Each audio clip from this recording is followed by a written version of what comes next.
예림아, 놀자. 예림 TV. 흥부와 놀부.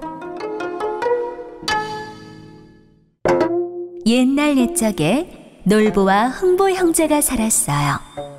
형 놀부는 마을에서 첫째로 손꼽히는 고약한 심술보이고, 동생 흥부는 마음씨가 비단결 같기로 소문이 자자했지요.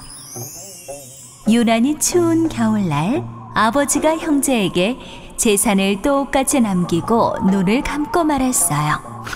재산을 똑같이 나누라고? 어림도 없지. 놀부는 고래고래 소리를 치며 흥부네를 내쫓았어요. 흥부네는 마을에 버려진 초가집에서 살게 되었어요. 찬바람이 숭숭 드는 지붕과 벽을 보며 아내는 눈물을 뚝뚝 흘렸어요. 흥부는 아내를 위로하며 매일매일 열심히 일을 했어요.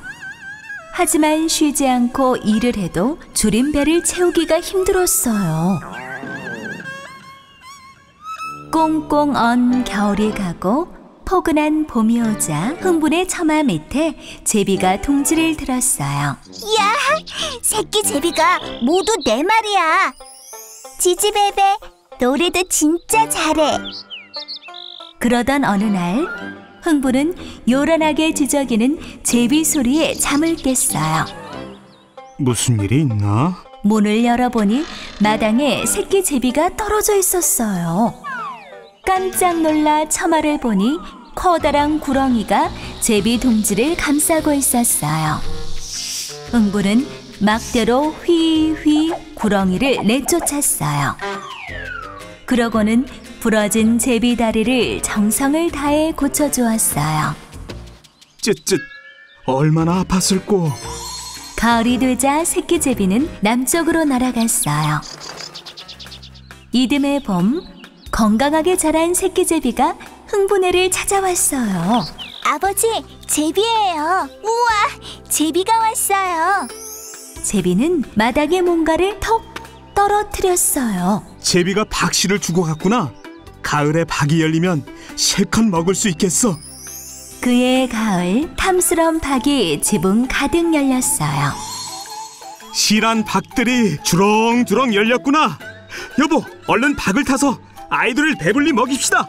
흥부는 아내와 함께 박을 타기 시작했어요. 실슬렁슬근 박을 타세, 박을 타. 이 박으로 죽을 끓여 우리도 먹고 이웃도 나누세. 아이들도 신이 나서 노래를 따라 부르는데 박에서 몽글몽글 연기가 피어올랐어요. 쿵! 쩍! 순간 첫 번째 박이 갈라지더니 은돈이 줄줄, 두 번째 박에서는 금돈이 줄줄줄, 세 번째 박에서는 비단이 샤르르, 마지막 박에서는 듬직한 장정들이 우르르 나와 으리으리한 기와집을 뚝딱 지어주었어요. 흥분의 가족은 하루아침에 큰 부자가 되었어요. 아이고 배야, 아이고 배야.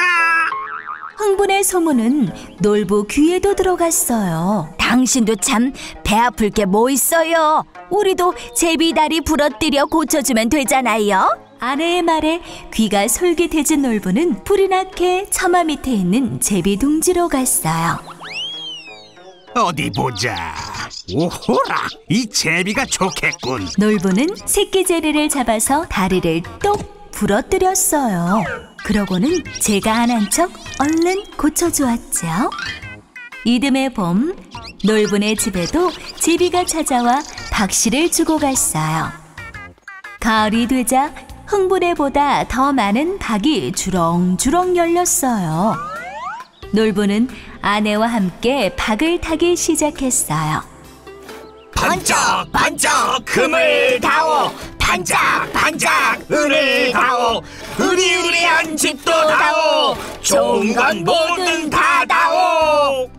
그런데 박에서 뭉글뭉글 연기와 함께 도깨비가 두 눈을 부릅뜨고 나타났어요.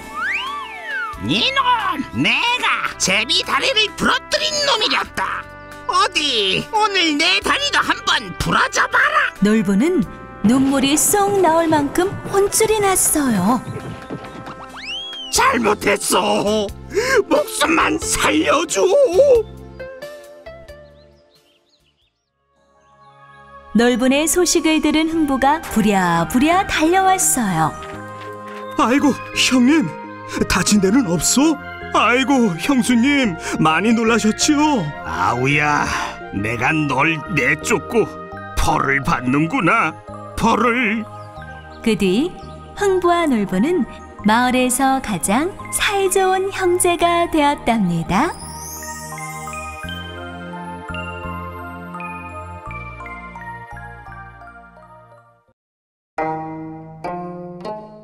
심청전.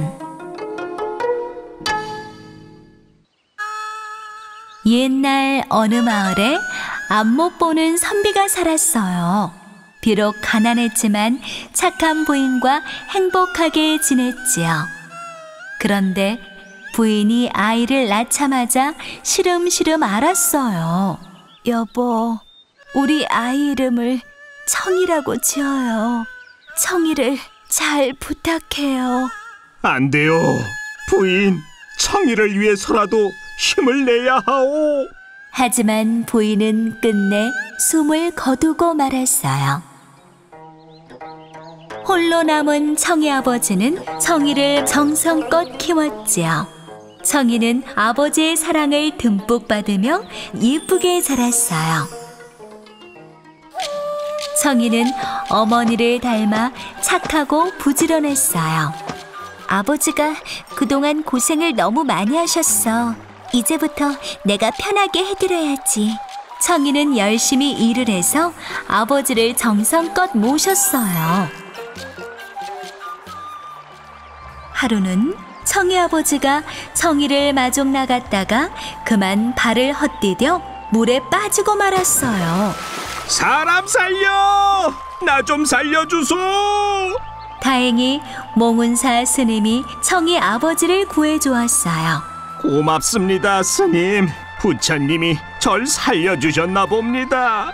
그러고는 청이 아버지는 앞 못 보는 자기 신세를 한탄했어요. 정말 안타깝구려. 우리 절에 공양미 300석을 시주하고 부처님께 빌면 눈을 뜰 수 있을 텐데 말이요.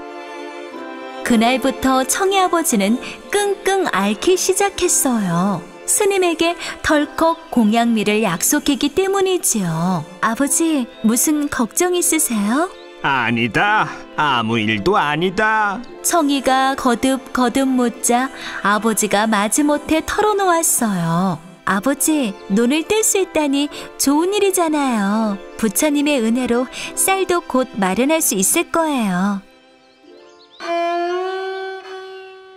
며칠 뒤 뱃사람들이 바다에 제물로 바칠 처녀를 구한다는 소문이 돌았어요. 청이는 몰래 뱃사람들을 만나러 갔어요.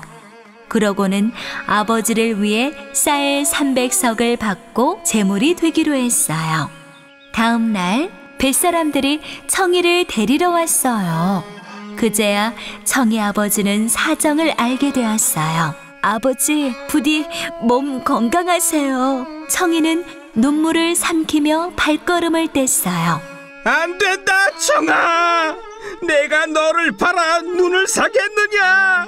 이보시오, 뱃사람들. 차라리 날 데려가시오. 청이 아버지는 울부짖으며 청이를 쫓아갔어요. 불쌍한 우리 아버지, 나 없이 어찌 사실까? 배에 올라탄 청이는 한참을 울었어요. 어느덧 배는 인당수에 다다랐어요. 뱃사람들이 북소리를 울리며 제사를 지냈어요. 아버지! 청이는 뱃머리에 서서 두 눈을 꼭 감고 바다로 풍덩 뛰어내렸어요.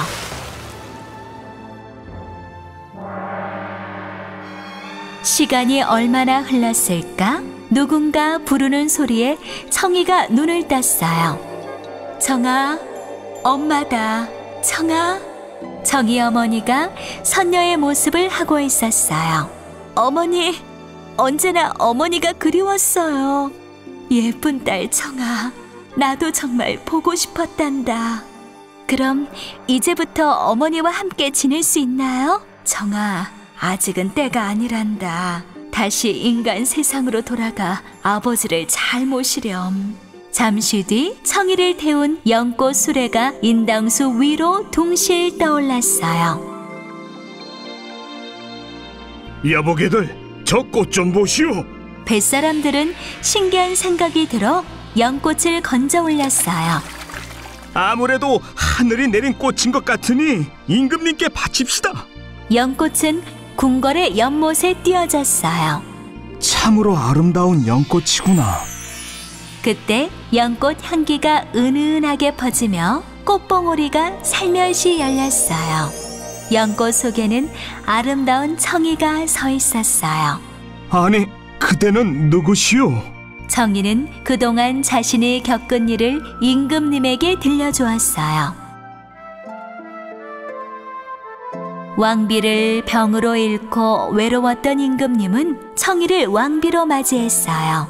하지만 청이는 아버지 때문에 늘 근심이 가득했어요. 임금님이 신하들에게 청이 아버지를 찾아오라고 했지만 어디에서도 찾을 수가 없었어요. 궁궐에서 맹인 잔치를 열면 어떻겠어? 임금님의 말에 청이는 희망을 품고 잔칫날을 손꼽아 기다렸어요. 하지만 잔치 마지막 날까지 아버지는 오지 않았어요. 눈을 뜨셔서 안 오시나? 병이 나서 못 오시나? 그때 한 맹인이 나타나 머리가 땅에 닿도록 엎드렸어요. 저는 딸을 팔아 죽인 죄인입니다. 큰 벌을 내리소서. 분명 아버지 목소리야. 아버지, 저 청이에요. 정말 내 딸 청이란 말이냐? 내가 살아있단 말이냐?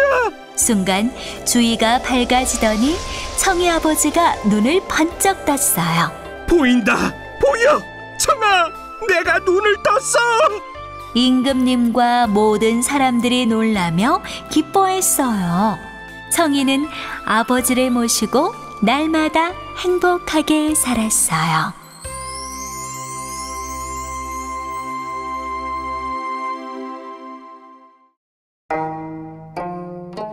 의 좋은 형제.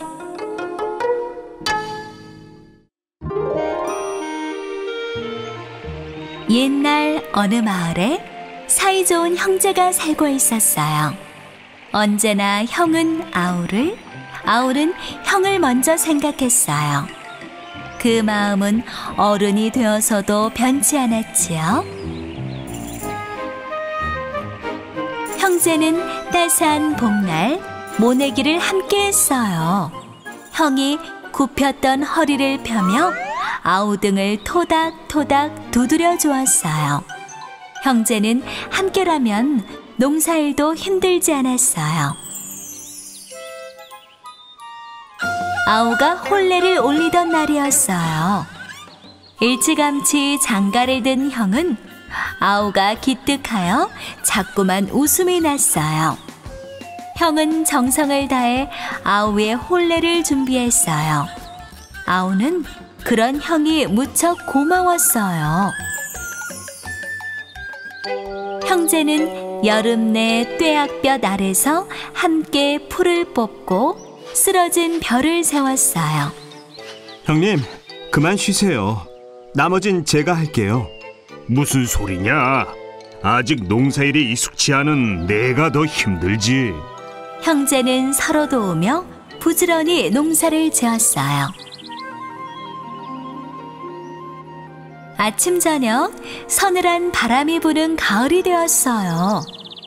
잘 익은 벼이삭이 황금 들판을 이루었어요. 형님, 올해도 풍년이에요. 풍년. 형제는 좋은 날을 잡아 추수를 했어요. 그리고 볕단을 똑같이 나누었지요. 그날 밤 형은 뒤척뒤척 잠을 이루지 못했어요. 아우네 아기가 태어나면 우리보다 곡식이 더 필요할 것 같구려. 그럼 서방님 댁에 볕단을 더 가져다 주세요. 형은 볕단을 지고 아우네로 향했어요. 숲에서 소쩍새 소리가 들렸어요. 아우네가 든든히 먹을 생각을 하니 흐뭇하구나. 아우 집에 볕단을 놓고 온 형은 가벼운 걸음으로 돌아갔어요. 아우도 새벽 일찍 잠에서 깼어요. 형님 댁에는 식구도 많은데. 밤새 뒤척였던 아우는 볕단을 지고 형님네로 향했어요. 어느새 이마에 땀방울이 송글송글 맺혔어요. 아우는 형님 낯가리 위에 볕단을 올려놓았어요. 다음날 아침 형은 깜짝 놀랐어요. 아니, 이게 어찌된 일이지? 볕단이 그대로네. 볕단을 정리하려던 아우도 화들짝 놀랐어요. 거참 이상하네. 볕단이 왜 그대로지? 그날 밤 형은 다시 아우네의 볕단을 갖다 놓았어요. 한편 아우도 깊은 밤에 깨어나 형님네의 볕단을 몰래 갖다 놓았어요. 다음 날 볕단이 그대로인 것을 확인한 형과 아우는 또 깜짝 놀랐어요. 밤이 되자 형은 볕단을 지고 아우네로 갔어요.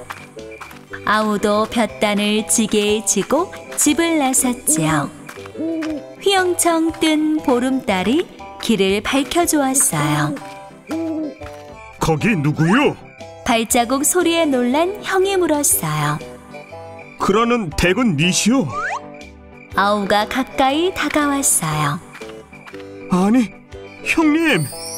아우야, 내가 웬일이냐? 그제야 형제는 서로의 지게를 보고 빙그레 웃었어요.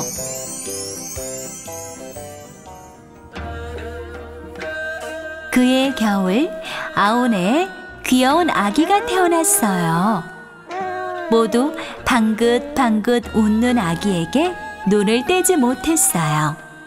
그 뒤로도 형과 아우는 오랫동안 행복하게 잘 살았답니다.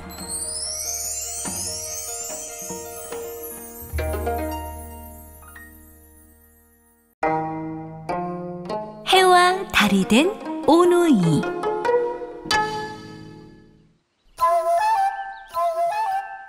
옛날 깊은 산골에 엄마와 오누이가 오순도순 살고 있었어요. 가난한 살림이라 엄마는 아랫마을로 일을 하러 다녔어요. 얘들아, 엄마가 오기 전에는 아무한테도 문을 열어주지 마. 알았지? 엄마는 단단히 이르고는 산길을 내려갔어요. 하루 종일 힘들게 일한 엄마는 떡을 얻어 집으로 향했어요. 막 한 고개를 꼴딱 넘을 때였어요. 흥흥, 고소한 떡 냄새가 나네. 떡 하나 주면 안 잡아 먹지. 커다란 호랑이가 불쑥 나타나 길을 막았어요. 엄마는 벌벌 떨면서 말랑말랑한 떡 하나를 주었어요. 호랑이는 낼름 받아서 꼴떡 먹어치웠지요. 두 번째 고개를 꼴딱꼴딱 넘을 때였어요. 떡 하나 주면 안 잡아 먹지. 엄마는 쫄깃쫄깃한 떡 하나를 또 주었어요. 호랑이는 고개를 넘을 때마다 나타났어요. 엄마는 마지막 떡까지 호랑이에게 모두 주고 말았어요. 마지막 한 고개가 남았는데 떡이 없으니 어쩌지? 엄마는 온몸이 부들부들, 다리가 후들후들 떨렸어요. 마지막 고개를 꼴딱꼴딱 넘어가려 할 때였어요. 떡 하나 주면 안 잡아 먹지. 호랑이야, 이젠 떡이 없구나. 제발 살려주렴. 뭐? 떡이 없다고? 그럼 너를 잡아먹을 수밖에. 어흥! 호랑이는 눈 깜짝할 새에 엄마를 꿀떡 삼켰어요.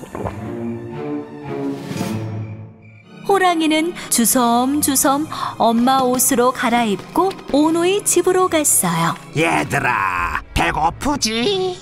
엄마 왔다. 문 열어라.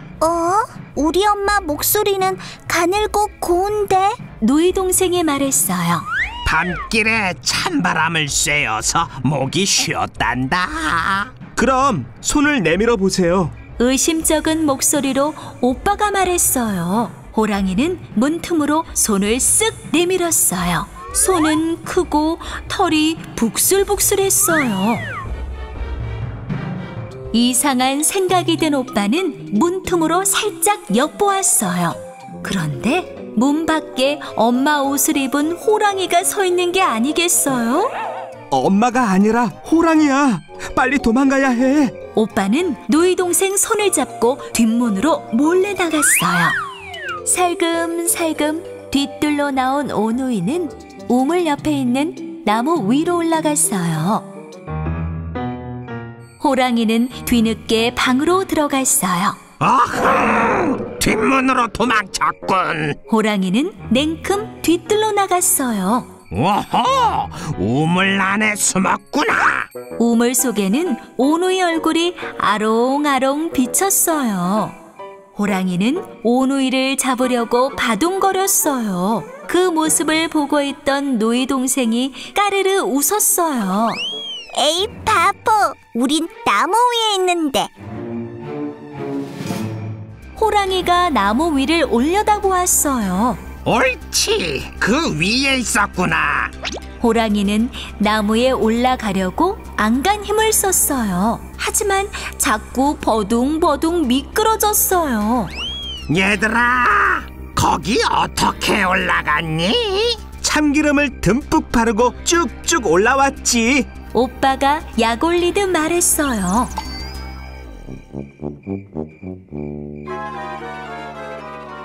호랑이는 참기름을 바르고 나무 위로 올라갔어요. 하지만 주르륵 주르륵 미끄러지며 엉덩방아를 찧었어요. 노이 동생이 깔깔깔 웃으며 놀렸어요. 에이 바보, 우리는 도끼로 쿵쿵 찍으면서 올라왔는데. 호랑이는 옳다구나 하면서 도끼로 쿵쿵 찍으며 성큼성큼 올라갔어요.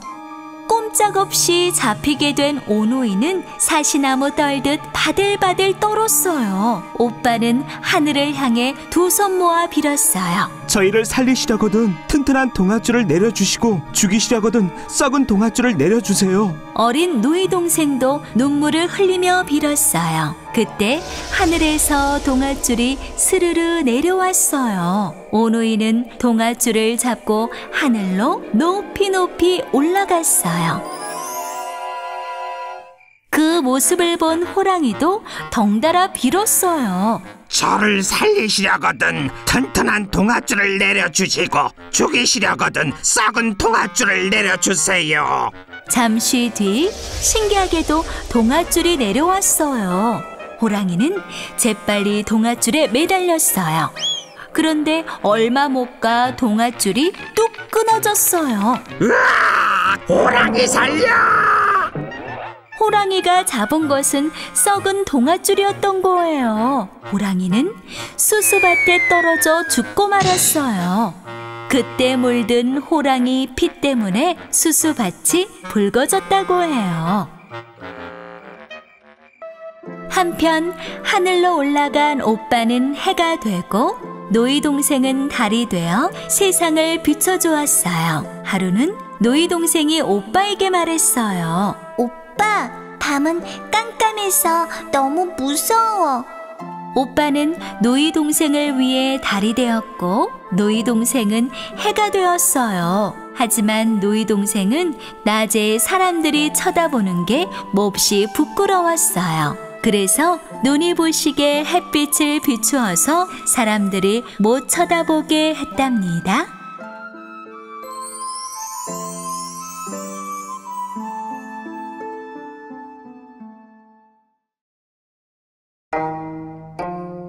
금구슬을 버린 형제.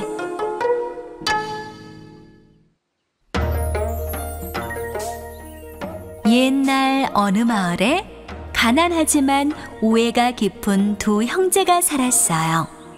형제는 구멍이 숭숭 뚫린 낡은 초가집에서 꼬르륵 꼬르륵 굶기도 하며 지냈어요.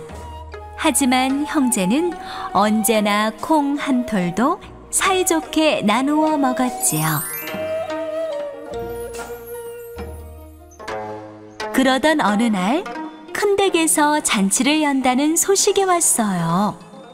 형님, 큰 댁에 가면 먹을 게 많겠죠? 보찜을 싸며 아우가 말했어요. 그러게 말이다. 모처럼 배부르게 먹겠구나. 형도 맞장구 쳤어요. 형제는 배를 타러 나루터로 향했어요.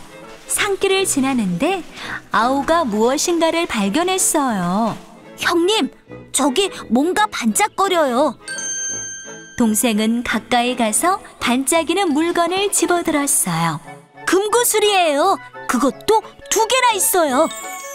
형은 아우가 발견한 금구슬을 보고 기뻐했어요. 잘 됐구나. 잘 됐어. 이제 내가 하고 싶었던 걸 다 할 수 있겠구나. 그런데 아우는 환하게 웃으며 큰 구슬을 형에게 내밀었어요. 내가 주었으니 둘 다 내 거야. 형은 손을 내저었어요.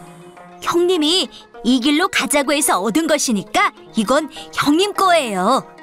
형제는 사이좋게 금구슬을 나누어 가졌어요. 그러고는 서둘러 나루터로 갔어요. 뱃사공이 형제를 반갑게 맞았어요. 큰 댁에 가는 길이지? 그 댁 잔치에 사람들이 많이들 가더구먼. 네. 형제는 쭈뼛쭈뼛하며 배에 올라탔어요. 금구슬을 저고리 속에 감추느라 신경이 쓰였거든요. 배는 강을 가르며 나아갔어요. 형과 아우는 등을 돌리고 앉아 희죽희죽했어요. 금구슬을 팔아 맨 먼저 뭘 할까? 아우는 머릿속으로 하나 둘 순서를 정했어요.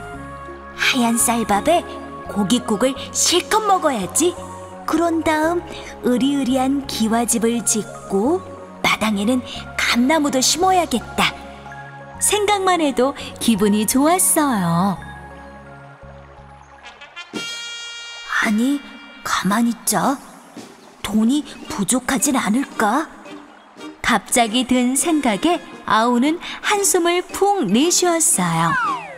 그때 물살이 거칠어지면서 배가 울렁울렁 오르락 내리락 했어요. 에이, 내가 더 큰 구슬을 가졌어야 했는데. 아우는 속으로 투덜대며 슬쩍 형을 쳐다보았어요. 형은 저고리를 단단히 부여잡고는 잔뜩 웅크리고 있었어요. 배가 다시 한번 크게 출렁거렸어요. 아우는 중심을 잃고 앞으로 넘어지면서 형의 가슴에 얼굴을 쾅 찧었죠. 그러자 형님이 아우를 휙 밀쳤어요. 조심하지 않고 이게 뭐하는 짓이야? 아우는 기분이 너무 나빴어요. 형에게 한마디 하고 싶었죠. 그 금구슬은 내가 준 거라고. 분한 생각에 부들부들 떨던 아우는 문득 물에 비친 자신의 얼굴을 보았어요. 맙소사, 저게 정말 나야? 잔뜩 일그러진 표정에 저고리를 꽉 쥔 모습이 마치 도깨비 같아 보였죠. 그래, 모두 다 금구슬 때문이야. 아우는 금구슬을 꺼내 강으로 휙 던졌어요. 아니, 그걸 왜 버리는 거야? 형이 놀라 소리쳤어요. 금구슬 때문에 자꾸 욕심이 생기고 형님이 미워지지 뭐예요. 전 금구슬보다 형님이 더 소중해요. 아우가 말했어요. 그러자 형도 금구슬을 강으로 던졌어요. 형도 동생과 똑같은 마음이었지요. 형제는 마주보며 다정하게 웃었어요.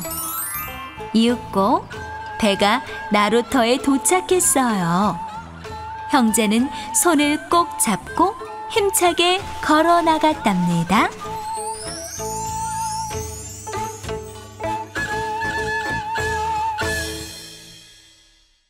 유튜브에서 예림TV를 검색해주세요.